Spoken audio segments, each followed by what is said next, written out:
Hola, hola, bendiciones para todos. Mi nombre es Javier Cárdenas. Bienvenido a este espacio de amor por la palabra. Continuamos en esta oportunidad con nuestro pasaje de Apocalipsis capítulo 12. La última vez estuvimos hablando acerca de la gran batalla que se había dado en el cielo.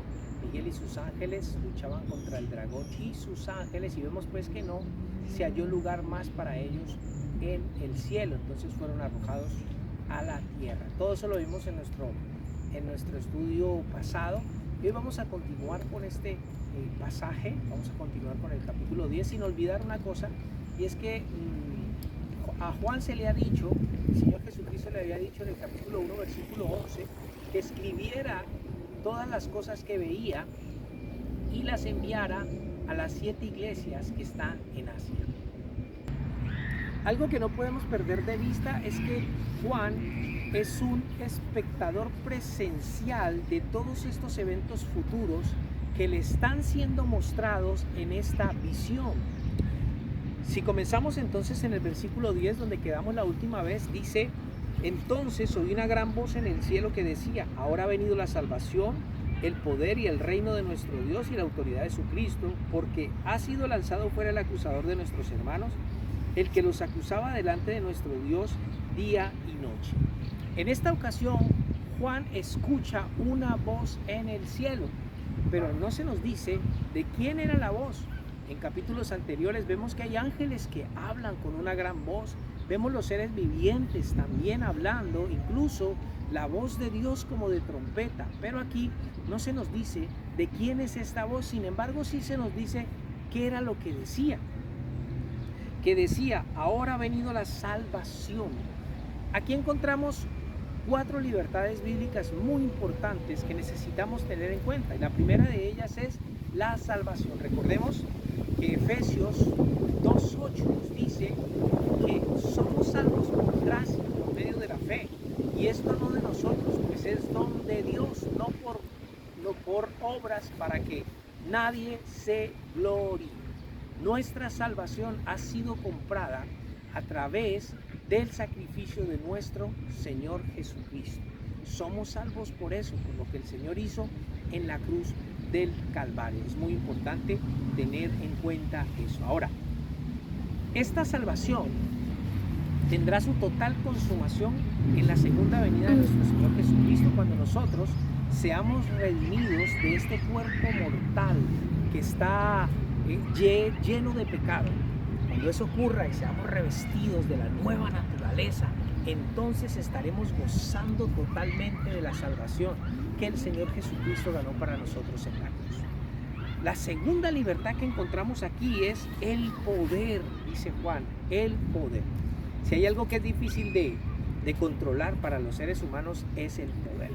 Vemos a través de la historia de las naciones y los gobernantes que han estado sobre ellas, cómo han abusado del poder, cómo a través de él han provocado guerras, genocidios, a través de toda la historia. Si hay algo que hace el poder en el corazón del ser humano, es que lo corrompe nuestro corazón. Y esto no ocurre solamente en el ámbito político, aún dentro de la iglesia. Para muchas personas, cuando logran tener algo de poder o autoridad, entonces se vuelven opresores de las personas que están bajo ese poder de ellos, bajo esa autoridad. Sin embargo, cuando el Señor Jesucristo tome el poder, nosotros vamos a poder gozar de completa justicia y paz en esta tierra. La tercera libertad dice: y el reino de nuestro Dios. Hay un momento en el que el reino de Dios se va a hacer visible sobre esta tierra. Ahora mismo el reino de Dios es invisible, pero llegará el día en que finalmente vamos a estar viendo y gozando y disfrutando de este precioso reino que nos ha sido anunciado por tanto tiempo. Cuando esto ocurra, Satanás ya habrá sido atado por 1000 años. Si leemos Apocalipsis capítulo 20, versículo 1 y 2, dice: vi a un ángel que descendía del cielo con la llave del abismo y una gran cadena en la mano, y prendió al dragón, la serpiente antigua, que es el diablo y Satanás, y lo ató por 1000 años. Para este entonces la bestia, que es el anticristo, y el falso profeta también serán lanzados al lago de fuego, o ya estarán en el lago de fuego y azufre. En capítulo 19 de Apocalipsis, versículo 20 dice: y la bestia fue apresada, y con ella el falso profeta, que había hecho delante de ella las señales con las cuales había engañado a los que recibieron la marca de la bestia y habían adorado su imagen. Estos fueron lanzados vivos dentro de un lago de fuego que arde con azufre. Llegará un momento, mis amados, en el que finalmente el gobierno que hemos estado nosotros esperando, que anhelamos se establezca sobre esta tierra, finalmente vendrá. Siempre que hay elecciones, tenemos que ir a votar. Siempre estamos guardando la esperanza de que este será el gobernante, que va a cambiar las cosas, que finalmente será justo. Pero eso nunca sucede, eso nunca pasa. Sin embargo, cuando el reino de Dios se ha establecido sobre la tierra, entonces será cuando finalmente, verdaderamente, tendremos justicia, paz y gozo en el Espíritu. Hay algo que tenemos que tener en cuenta, y es que para este tiempo habrá muchas personas que, a pesar de que sea el Señor Jesucristo el que esté gobernando, no van a estar de acuerdo, se van a rebelar contra Él. Es increíble, pero eso va a pasar. Eso ya lo explicaré yo en algún otro programa que estaremos grabando. La cuarta libertad de la cual nos habla Juan aquí es y la autoridad de su Cristo. Algo que es muy importante ahora para nosotros, queridos hermanos, es que podamos estar desde ya sujetos a la autoridad de nuestro Señor Jesucristo, que su señorío en nuestra vida sea una realidad.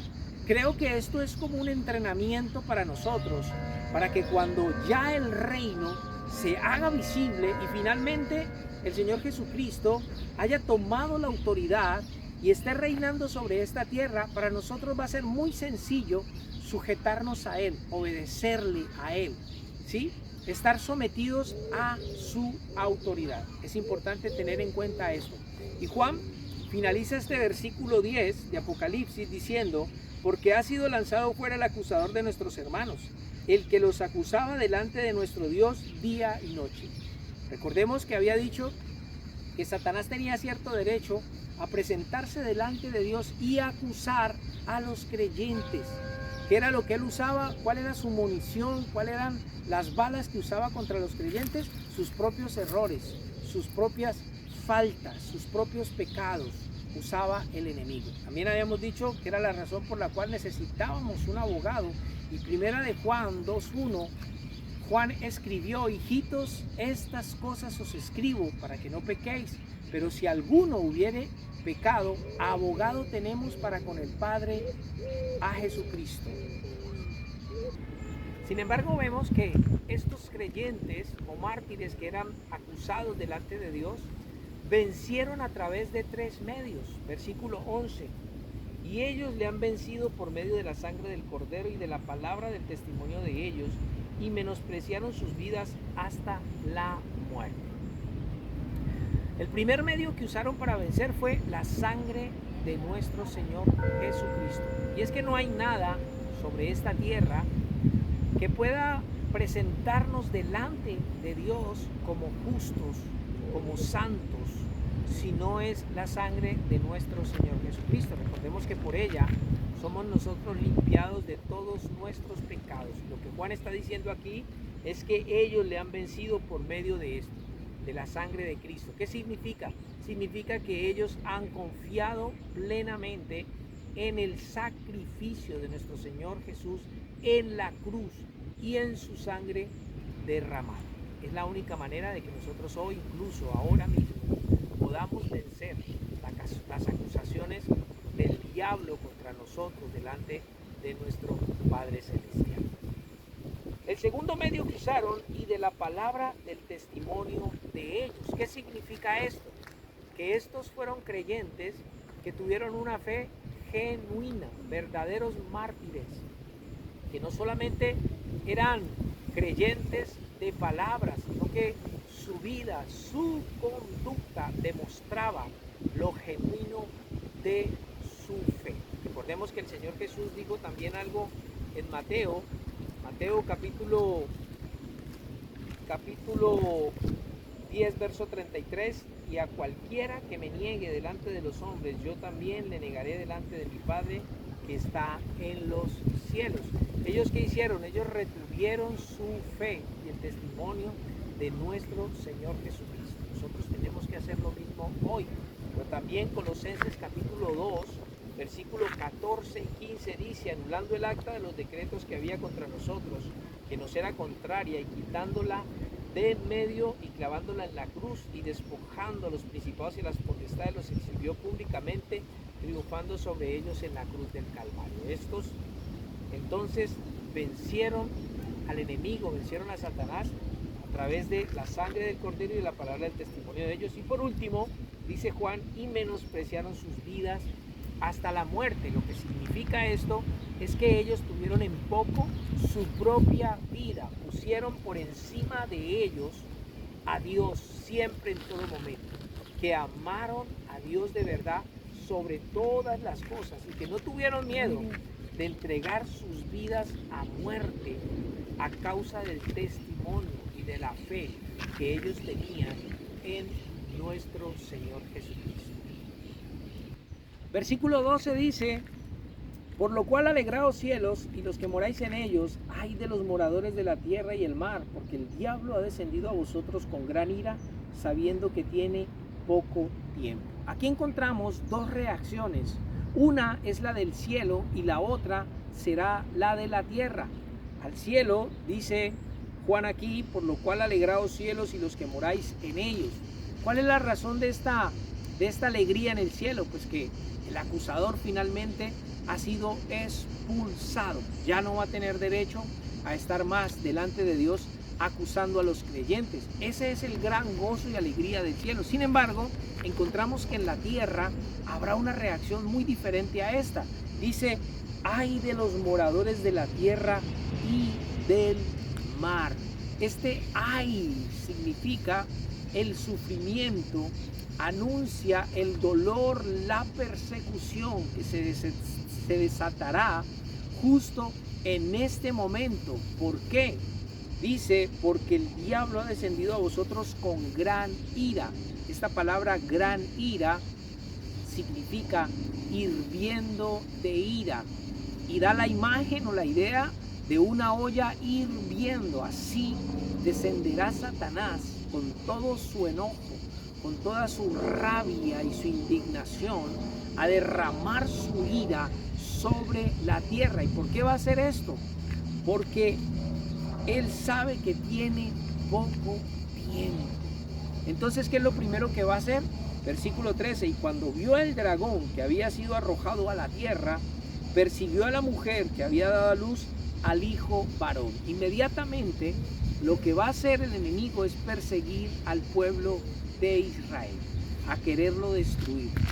Sabemos por la historia que ya lo ha intentado muchos, pero muchos años antes.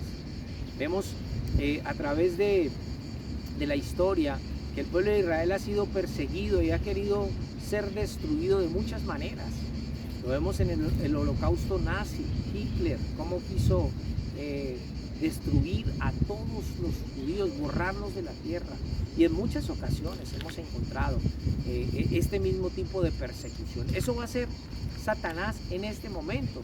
Sin embargo, en el versículo 14 dice: y se le dieron a la mujer las dos alas de la gran águila para que volase delante de la serpiente al desierto, a su lugar, donde es sustentada por un tiempo y tiempos y la mitad de un tiempo. ¿Qué significan estas gran alas del águila que le es dado al pueblo de Israel en este momento? Esa es la protección de Dios en ese momento para el pueblo de Israel. Es la forma en la que Dios guarda siempre a su pueblo. Lo hemos visto antes también, cómo Dios guardó al pueblo de Israel de los egipcios, cuando estos los perseguían y los encerraron frente al mar rojo, y Dios abrió el mar para salvarlos, para protegerlos. De esa misma manera, en este tiempo Dios proveerá protección al pueblo de Israel, y de hecho dice Juan aquí que tienen un lugar preparado por Dios. Dios les da las águilas para que vuelen al desierto, a su lugar, donde es sustentada por un tiempo y tiempos y la mitad de un tiempo. Esto significa los 3 años y medio, los últimos 3 años y medio de la gran tribulación. El versículo 15 de Apocalipsis 12 nos dice: y la serpiente arrojó de su boca tras la mujer agua como un río para que fuese arrastrada por el río. Vemos que la serpiente, que es Satanás, no perderá oportunidad de tratar de destruir al pueblo de Dios. Esto que dice que arrojó agua como un río hace referencia a ejércitos que ella levantará contra el pueblo de Dios para querer destruirlo. En Isaías capítulo 8, versículo 7 dice: he aquí por tanto que el Señor hace subir sobre ellos aguas de ríos impetuosas y muchas. Esto es al rey de Asiria con todo su poder, el cual subirá sobre todos sus ríos y pasará sobre todas sus riberas.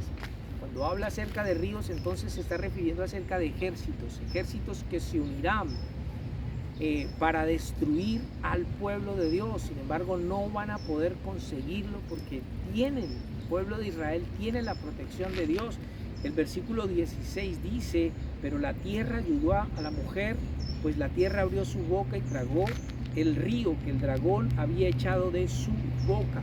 Es posible que para este momento estén ocurriendo todos los terremotos que hemos visto anteriormente en Apocalipsis. Habrán muchos terremotos, fuertes terremotos, y para ese momento serán estos terremotos los que abrirán la boca de la tierra y tragará todos estos ejércitos. Es una manera del Señor guardar y proteger a su pueblo. En el versículo 17 entonces termina diciendo: entonces el dragón se llenó de ira contra la mujer. ¿Por qué se llena de ira? Porque no puede hacerle daño, porque está intentando destruirla y no ha podido hacerlo. Entonces se fue a hacer guerra contra el resto de la descendencia de ella. Muchos dicen aquí, muchos comentaristas dicen que habla de la iglesia, pero recordemos que la iglesia ya no estará en ese momento en la tierra. Entonces, ¿a quiénes se refiere? ¿Quiénes son esta descendencia de la mujer? Bueno, aquí hace referencia a los 144,000 sellados, escogidos por Dios, que estarán en ese momento predicando el evangelio por todas partes. ¿Cómo sabemos eso? Por lo que dice Juan, lo que sigue diciendo Juan aquí: los que guardan los mandamientos de Dios. Esto hace referencia a la ley y tienen el testimonio de Jesucristo. Aquí pues, mis amados, mis amadas, terminamos este capítulo 12 de Apocalipsis. Si tienes alguna duda, alguna pregunta, te leo en los comentarios. Comparte este video. Bendiciones.